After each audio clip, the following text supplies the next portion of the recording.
ሰላም ውድ የቻናላችን ቤተሰቦች እንዴት ናችሁ? በያላችሁበት የዓለም ዳርቻ ሰላማችሁ ይብዛልኝ። ዛሬ የምናያቸው እግር የሌላቸው ፊደላትና እንዲሁም ደግሞ የተለዩ ፊደላት የሚባሉት እናያለን። ረጋ ብላችሁ እስከ መጨረሻው ለመከታተል ሞክሩ። ማንበብና መጻፍ የምትቸገሩ ማንበብና መጻፍ አልችልም እያላችሁ ራሳችሁን የምታማሩና ራሳችሁን ዝቅ አድርጋችሁ የምትመለከቱ ሁሉ ዛሬ ቀለል ባለ ሁኔታ ፊደላትን በመከፋፈል እናያለን። እንዲሁም ደግሞ ከመሰረቱ ማንበብና መጻፍ የምትቸገሩ ጀማሪዎች ሆናችሁ ምንም አይነት የፊደል እውቅና የሌላችሁንም ከመሰረቱ ጀምረን እናስተምራችኋለን። እንዲሁም ማንበብ እየቻላችሁ መጻፍ የምትቸገሩም ካላችሁ ደግሞ በአጭር ጊዜ ብቻ ማንበብና መጻፍ አቀላጥፋችሁ እንድትችሉ እናደርጋችኋለን። ባላችሁበት ሆናችሁ በኦንላይን እጃችሁ ላይ በሚገኝ ስልክ ብቻ በአጭር ጊዜ ማንበብና መጻፍ እንድትችሉ እናደርጋለን። ወደ ቻናላችን ጎራ በሉ። በአጭር ጊዜ እውቀትን ያገኙ። አሁን ቀጥታ ወደ ትምህርቱ ነው የምንሄደው። እዚህ ጋር የምታዩቸው 5 ፊደሎች አሉ። 6 ፊደሎቹ ምንድናቸው? ምንም አይነት ቅጥያ ቀለበት የሌላቸው እግር የሌላቸው ፊደላት ተብለው የሚታወቁት ሀ፣ መ፣ ሰ፣ አ፣ ወ እና ጸ ናቸው። እነዚህ ምን ተብለው የሚጠሩት? እግር የሌላቸው ፊደላት ተብለው ይጠራሉ። ከዚህ በፊት ሙሉ ፊደላትን ሰርቼላችሁ ነበረ። አሁን ደግሞ ፊደላትን እየከፋፈልኩ በአጭር ጊዜ ማንበብና መጻፍ የምትችሉበትን አሳያችኋለሁ ማለት ነው። በተለይ ደግሞ ፊደላትን ስንከፋፍላቸው ያ ብዙ ፊደል ቀለል አድርገን በአጭር ጊዜ መያዝ እንችላለን ማለት ነው። ምክንያቱም እግር የሌላቸው የራሳቸው ባህሪ ያላቸው፣ ባለ አንድ እግር የራሳቸው ባህሪ ያላቸው፣ ባለ ሁለት እግር የራሳቸው ባህሪ ያላቸው እንደዚህ ስንከፋፍላቸው በብዙ አንዱን ከአንዱ ለመለየት የሚያስቸግረንን በቀላሉ መለየት እንችላለን ማለት ነው። ከዚህ ጋር የምታዩቸው ደግሞ ሁለቱ ፊደሎች በአማርኛ የፊደል ገበታ ውስጥ ሁለቱ የተለዩ ፊደሎች የሚባሉት ረና ፈ ተብለው ይጠራሉ። ረና ፈ በአማርኛ የፊደል ገበታ ውስጥ የተለየው ባህሪ ያላቸው። ከዛ ውጭ ያሉት የየራሳቸው ባህሪ ያላቸው፣ ግን እነዚህ የጋራ የሚያደርጋቸው ባህሪ የላቸውም። ለምሳሌ ባለ አንድ እግር አሉ፣ ባለ ሁለት እግር አሉ፣ ባለ ሶስት እግር አሉ፣ እግር የሌላቸው አሉ። እነሱን የጋራ የሚያደርጋቸው ባህሪ አለ። ለምሳሌ ከአንደኛ እስከ አምስተኛ ፊደል ብትሄዱ የጋራ ባህሪ ያላቸው ሁሉም ፊደላት። እነዚህ ግን ከነዛ ውስጥ አይካተቱ። ለምን? ለዛ ህግ ተገዥ አይሆኑም። ረና ፈ ፊደል ለምሳሌ አንደኛ ፊደሎች ምንም አይነት ቅጥያ ቀለበት የላቸውም፣ እነዚህም የላቸውም። ሁለተኛ ፊደሎች ላይ በቀኝ በኩል ቅጥያ ነው ያለው። ማንኛውም ፊደል ይሁን በቀኝ በኩል ቅጥያ ያለው ነው የሚሆነው። ለምን? ባለ አንድ እግርም ይሁን ባለ ሁለት እግርም ይሁን ባለ ሶስት እግርም እግር የሌለውም ይሁን ሁለተኛ ፊደል ተብሎ በቀኝ በኩል ቅጥያ የሌለው ፊደል የለም። እነዚህ ግን የላቸውም። በየት ነው የሚሆነው? በታች ነው ቅጥያቸው። እንደምታዩት በታች ነው የሚሆነው። ሌላው ሶስተኛ ፊደሎች ሸፋፋ ይኖራቸዋል። እነዚህ ሸፋፋ የላቸውም። ማንኛውም ሶስተኛ ፊደል ብታዩት ባለ አንድ እግርም ባለ ሁለት እግርም እግር የሌለውም ባለ ሶስት እግርም ቢሆን ሸፋፋ አለው የትኛው ሶስተኛ ፊደል ከሆነ። እነዚህ ግን የላቸውም። እንቀጥል። አራተኛ ፊደሎች ላይ አብዛኞቹ ፊደላት ቀጥ ያለ እግር አላቸው በቀኝ በኩል። እነዚህ ግን የላቸውም። አምስተኛ ፊደል ላይ ቀለበት አለው የማንኛውም ፊደል። እነዚህም አላቸው። ስለዚህ ለሁሉም ተገዥ አይሆኑም። ማንኛውም ፊደል ግን ከአንደኛ እስከ አምስተኛ ያለው በተመሳሳይ ቅርጽ አለው። እነዚህ ግን አንደኛና አምስተኛ ውጪ ሶስተኛው፣ አራተኛው፣ ሁለተኛው እንደ ሌሎቹ ፊደሎች አይደሉም። ስለዚህ የተለዩ ፊደላት ተብለው ይታወቃሉ ማለት ነው። የተለዩ ፊደላት ተብለው ይታወቃሉ። አሁን ወደ ዋናው ትምህርታችን ሲኔድ እዚህ ጋር እንደምታዩቸው እነዚህ እግር አልባ ፊደላት ተብለው የሚጠሩት ናቸው። እግር አልባ ፊደላት ተብለው የሚጠሩት ማለት ነው። እግር አልባ ፊደላት ባህሪያቸው ምንድን ነው ካላችሁ ደግሞ እግር አልባ ፊደላት ብዙ ጊዜ የመጀመሪያ ፊደሎች ላይ ምንም አይነት ቅጥያ ቀለበት አይኖርም። እስከ ሶስተኛው ፊደል ላይ እግር የላቸውም። ሶስተኛው ላይ ፊደል ስንሄድ ግን እግር ይኖራቸዋል። ሸፋፋ እግር የሚጀምረው ከሶስተኛ ፊደል ጀምሮ ነው። ለየትኞች? እግር ለሌላቸው ፊደላት ማለት ነው። እያቸው የመጀመሪያውን ሀ ስናይ ምንም አይነት ቅጥያ ቀለበት የለውም። ሁ ስታዩ በቀኝ በኩል ቅጥያ ይኖረዋል። ሂ ስታዩ ሶስተኛዋ ሸፋፋ ይኖራታል። አራተኛው ሀ ስንል ቀጥ ያለ እግር ይኖረዋል። አምስተኛዋ ሄ ስንል ኤ የሚል ድምፅና እንዲሁም ቀለበት ያላት ትሆናለች። ስድስተኛው ህ፣ ሰባተኛው ሆ። 6 እና 7 የተለያየ ቅርጽ አላቸው። ተመሳሳይ ቅርጽ የላቸውም። ስለዚህ እነዚህ እግር አልባ ፊደሎች ምንድነው የሚሆኑ? ብዙ ጊዜ ከሶስተኛው ጀምሮ እግር ይኖራቸዋል። ከሶስተኛው ጀምሮ ከዛ በፊት ያሉት ግን አንደኛና ሁለተኛ እግር የላቸውም። ለሁሉም እያቸው። አሁን መላይ ስትሄዱ የመጀመሪያው ምንም ቅጥያ ቀለበት የለውም መ እንለዋለን። ሁለተኛው በቀኝ በኩል ቅጥያ ያለው ሙ እንለዋለን። ሶስተኛዋ ሸፋፋ ያላት ሚ እንላታለን። አራተኛው ቀጥ ያለ እግር ያለው ማ እንለዋለን።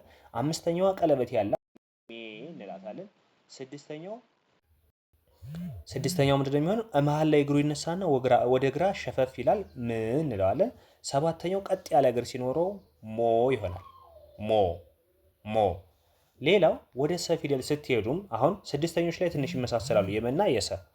እዚህ ጋር ስትሄዱ ደግሞ ስድስተኛው ሰ ላይ እንደዚህ ወደ ግራ ጠመም ይላል። ነገር ግን ከመጀመሪያው ስንጀምር 3 ጣት ወደ ላይ ነው ያለው እንጂ እግር የለውም። ስለዚህ ይህን ማን እንለዋለን? ሰ። በቀኝ በኩል ቅጥያ ያለው ሁለተኛው ሱ እንለዋለን። ሱ። ሶስተኛው ሲ እንላታለን። ሲ ሲ። አራተኛው ቀጥ ያለ እግር ያለው ሳ እንለዋለን። ሳ። ማንኛውም አራተኛ ፊደል እዩት፣ ቀጥ ያለ እግር አለው። ሳ። አምስተኛዋ ቀለበት ያላት ሴ ሴ። ኤ የሚል ድምፅ ነው ያላት። ስድስተኛው ስ ስንል ደግሞ እ የሚል ድምፅ አለው። ስ። የመጨረሻው ሶ ስንል ኦ የሚል ድምፅና መሀል ላይ ነው እግሩ ያለ መሀል ላይ።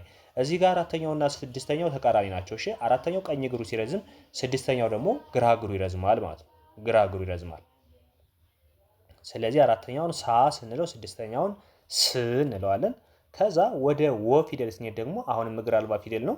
ወ የመጀመሪያው ምንድነው የምናደርገው? ሁለት ዜሮችን በአንድ ማያዝ ወይም ዜሮን ጽፈን መሀል ላይ ቀጥ ያለ ነገር መጨመር ነው። ጸ ደግሞ ወደ ጎን ነው። ሁለቱ አንድ እንዳይሆንባችሁ ጸ ወደ ጎን ነው የሚጨምረው አግዳሚው። ይሄ ደግሞ ወደ ቁልቁል ወይም ደግሞ ቁም ለቁም ይጨመራል ማለት ነው። ስለዚህ የመጀመሪያውን ወ ካልነ፣ ሁለተኛው ው ስንል ቅጥያው ከየት ነው የሚሆነው? ጫፍ ላይ እዚህ ጋር ሁለት ተመሳሳይ ፊደሎች አሉ። በምን? በድምፅ።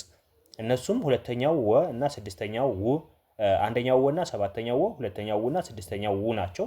እዚህ ጋር እንደምታዩት ሁለተኛው ው ማለት ቅጥያው የት ጋር ነው ያለ? ጫፍ። ቅጥያው ጫፍ።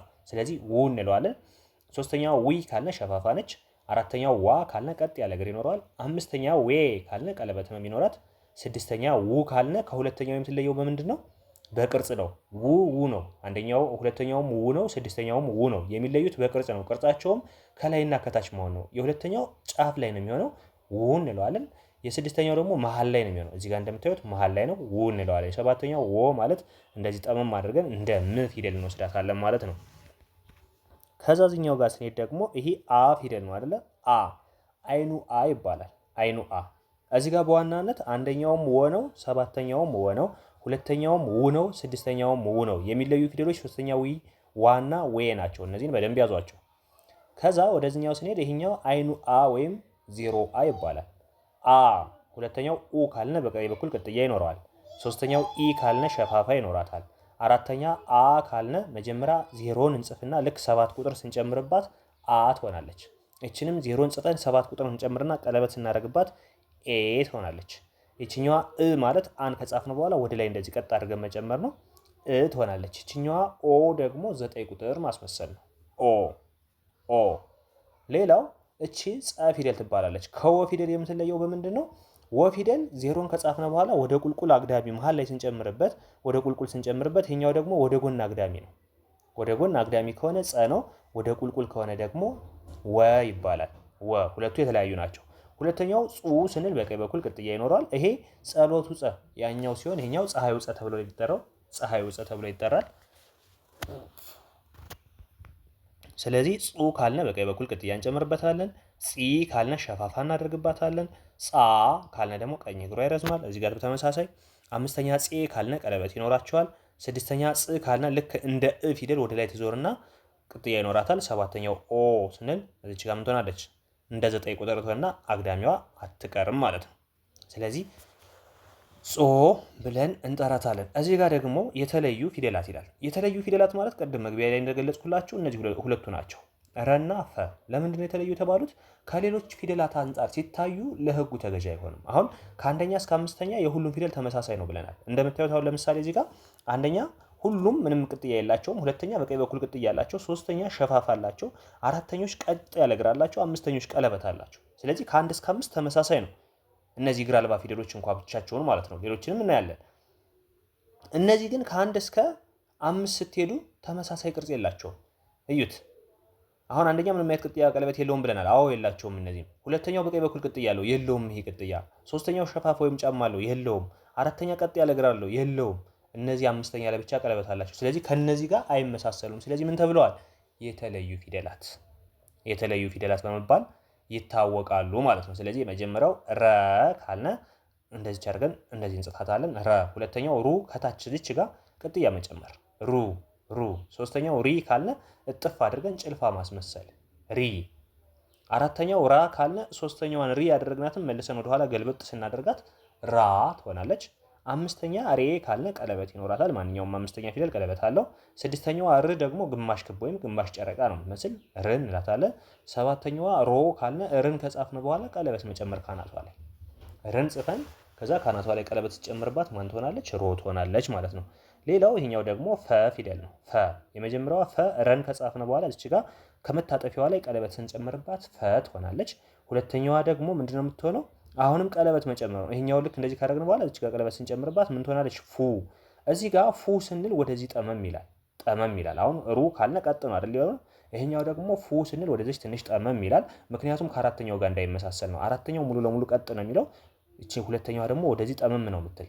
ደጋግማችሁ ቪዲዮ ላይ ማየት ትችላላችሁ ቅርጻቸውን።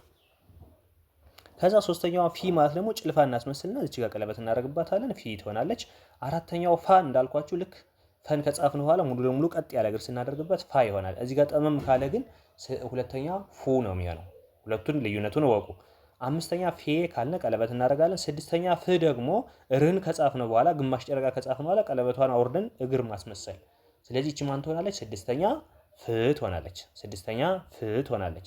ሰባተኛዋ ፎ ማለት ደግሞ ሮን ከጻፍን በኋላ እቺ ጋር ቀለበት ማድረግ ነው። ስለዚህ ረና ፈ ያን ያህል ልዩነት የላቸውም። ልዩነታቸው ወይ እግር ሲጨመር ወይም ደግሞ ቀለበት ሲጨመር ብቻ ነው። ከዛ ውጭ ቅርጻቸው ተመሳሳይ ነው። ልክ ይሄ ነው መነሻው የረ ፊደል ይሄ ነው። ረን እንጽፋለን። ከዛ ፈ ለማድረግ እዚች ጋር ቀለበት መጨመር ብቻ ነው የተለየ የሚያደርገው። ከዛ ውጭ ሁለተኛው ላይ ይሄኛው ጠማማ ይሆናል፣ ይሄኛው ቀጥ ያለ ይሆናል። ሩ ቀጥ ያለ ሲሆን ፉ ደግሞ ጠመም ይላል ቀለበቱን አድርጎ ማለት ነው። አራተኛው ፋ ስንልና ራ ስንል የተለያየ ነው። ስድስተኛውም እንደዛው። ስለዚህ የፈንና የረን የራሳቸውን መያዝ መቻል አለብን በደንብ ማለት ነው። እነዚህን በደንብ ያዝነ ማለት በቀላሉ አማርኛን ማንበብና መጻፍ እንችላለን። ከዚህ በተጨማሪ ደግሞ በሌላ ክላስ የምናያቸው ምንድነው?